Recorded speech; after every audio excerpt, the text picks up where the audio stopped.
దీంతో పాటు ఇరాన్ నిన్న ఒక సెన్సేషనల్ న్యూస్ ఏంటంటే అమెరికాకి ప్రపంచవ్యాప్తంగా 8 ప్యాక్స్ ఉంటాయండి. ప్యాక్ అంటే ప్యాట్రియాటిక్ ఎయిర్ డిఫెన్స్ సిస్టమ్లు అని ఒకటి ఉంటుంది, ప్యాస్ అని.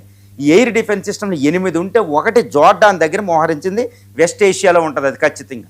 దీన్ని ప్యాక్ని $300 మిలియన్ విలువైన ఈ ప్యాట్రియాటిక్ ఎయిర్ డిఫెన్స్ సిస్టమ్ బ్యాటరీస్ని ఇరాన్ మిస్సైల్స్తో నాశనం చేసింది, బూడిద పాలైపోయినట్టు తెలుస్తుంది. అది జోర్డాన్లో. అది అమెరికాకు ఒక తీవ్రమైన అవమానం అనమాట. అది కూడా ఎంత అవమానం అంటే ఇక చైనా రష్యాలకి అవి ఎంత అండి. ఇప్పుడు నాటోలో కూడా అవి ఇంపార్టెంట్, నాటోని రక్షిస్తున్నాం మనం.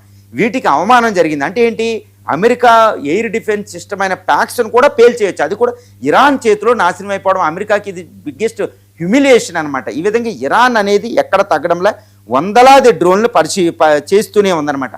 ఈ విధంగా ఇరాన్ అనేది తన అటాక్ని నిలుపుకుంది.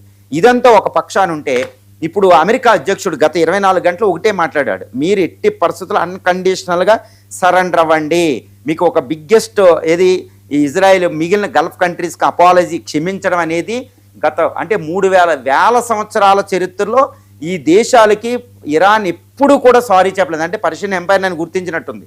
పర్షియన్ ఎంపైర్ ఎప్పుడు సారీ చెప్పలేదు, ఎప్పుడు ఓడిపోలేదు, ఇప్పుడు ఓడిచ్చేసానని గొప్పలు చెప్పుకుంటున్నారు. కానీ నా సహోదర దేశాలకి నేను అటాక్ చేయనన్నా, అది కూడా నువ్వు వస్తే అటాక్ చేస్తానని, అది ఓడిపోవడం ఎలా అవుద్దని ఇరాన్ అనమాట.